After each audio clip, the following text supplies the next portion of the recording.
And Osgood going in. Cooke. Number 2, Charlie Cooke.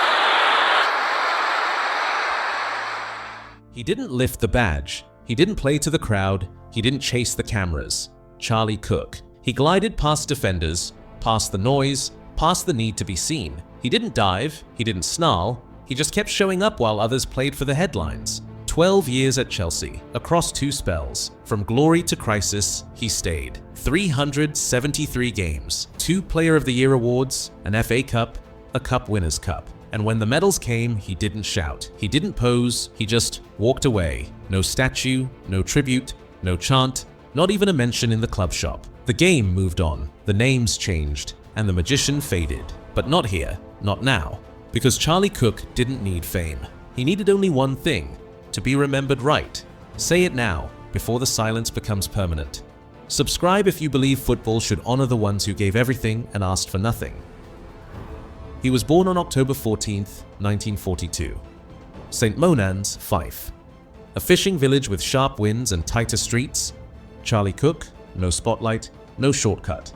Just stone alleys, frozen puddles, and a ball that stayed glued to his feet. At 17, he joined Aberdeen. 1960 to 1964 for Aberdeen. 125 games, 27 goals. A teenager who didn't lose the ball because it never left him. Then Dundee. 2 seasons. Same grace, bigger stage. And in 1965, Scottish Player of the Year. Not for tricks, not for goals, for timing, for trust, for football that didn't need a soundtrack. But Scotland couldn't hold him. The pitches shrank, the tackles bit. The ceiling pressed down, but ambition doesn't wait in corners. Chelsea made the call, and the quietest player in Britain was about to change the rhythm of English football without changing his volume. April 1966. Chelsea broke the bank. £72,000 a record fee. They didn't buy a name, they bought a gamble. Charlie Cooke, a player too calm for the tabloids, too clever for the blueprint. But Chelsea saw the magic and took the risk. He replaced Bert Murray. He replaced direct runs with delicate rhythm. First game, Intercity's Fairs Cup, Barcelona. Debut date, April 16th, 1966. First touch, first impact, and he didn't look back. No nerves, no warm-up, just Cooke spinning defenders like clocks, sliding passes where air shouldn't fit. He didn't just impress, he shifted tempo. Then came Osgood. One danced, one finished. And suddenly, Stamford Bridge had a rhythm it never knew it needed. Alan Hudson said it best. Charlie was a genius with the ball, the rest of us just followed. He didn't call for the ball, he made the ball find him. And when it did, everything else clicked. This wasn't flair, this was football turned into flow. And those in the shed end knew they weren't watching a player, they were watching art. 1966 to 67. Cooke's first full season at Chelsea. And they go all the way. He scored 9 goals in that 1966 to 67 season, but more than that, he made the whole team move better. FA Cup final. Wembley, Tottenham, Chelsea lose 2-1, but Cooke, he was the one they remembered. He didn't flinch, didn't fade. He kept gliding past bodies, past panic. A team on the edge of greatness. Harris, Tambling, Hollands, and in the center of it all, Cooke shaping the storm. 1968, Chelsea Player of the Year. No screamers, no stunts, just presence, precision, poise, the kind of midfielder you trusted when the lights got heavy. He didn't demand the game, he directed it. But grace doesn't win headlines, and elegance doesn't lift silver alone. The trophies stayed just out of reach. The praise came slow, and the heartbreaks came first. 1970, FA Cup final. Chelsea versus Leeds, violent, vicious, legendary. The first match ends 2-2, goes to a replay. Old Trafford, April 29th, it's 1-1.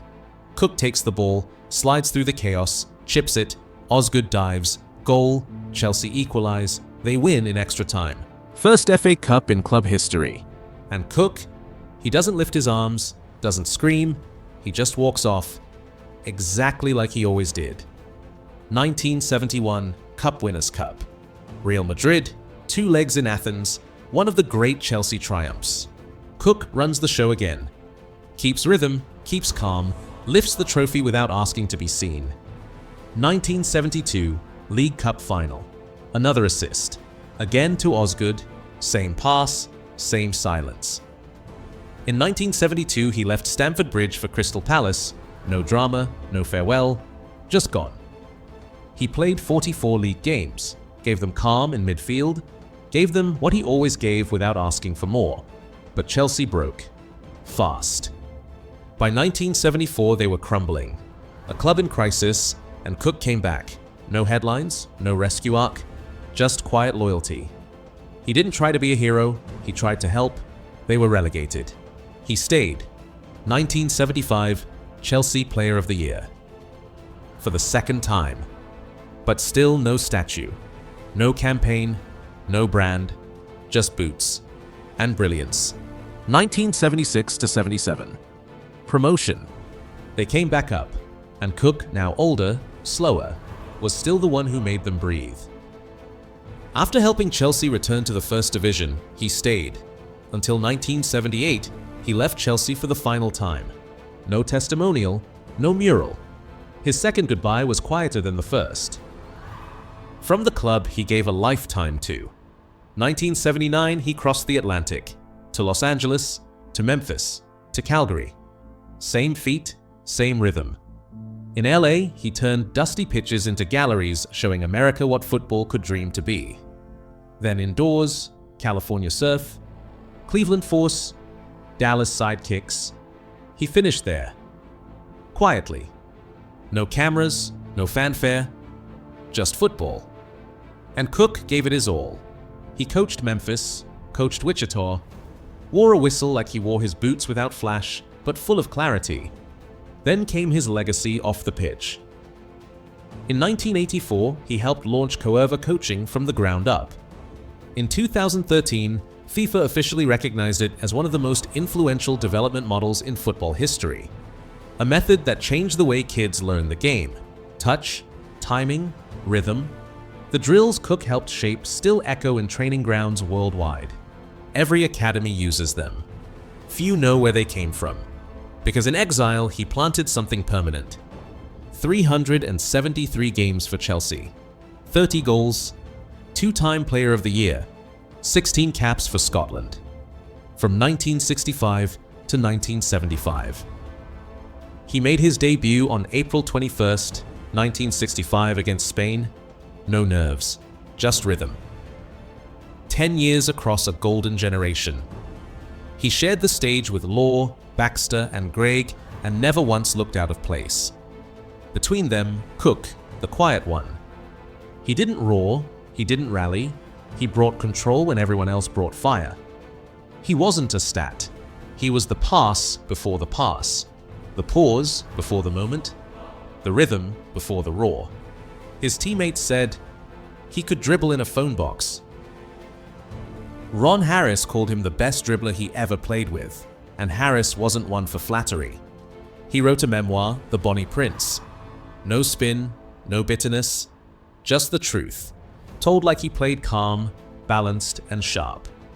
He wasn't flashy, he wasn't loud, he was the one you trusted when things fell apart. Some legends scream, Charlie Cooke whispered. And defenders still remember what he said. He didn't play to be remembered. He played because creation was the only thing that felt honest. Charlie Cooke. No statue, no stand, no banner at the bridge. But those who saw him still talk about him. 50 years on. Picture it. Old Trafford 1970, Leeds breaking, Cooke gliding, a blur of balance and bravery. The same glide he showed that day is the one they still whisper about now. He wasn't thunder, he was touch, he was timing, he was everything the modern game forgets when it chooses flash over flow. He was the balance in chaos, the pause in a storm, the moment that made others shine while he stood just behind the light. He never asked to be the face, he was the rhythm under the surface. And now, not in the chants, not in the merchandise, not in the montage, but he's in every academy that teaches with silence, not slogans. In every young player taught to move before they shoot. Because while others left brands, Charlie Cooke left a blueprint. Subscribe if you believe football's true poets should never be forgotten.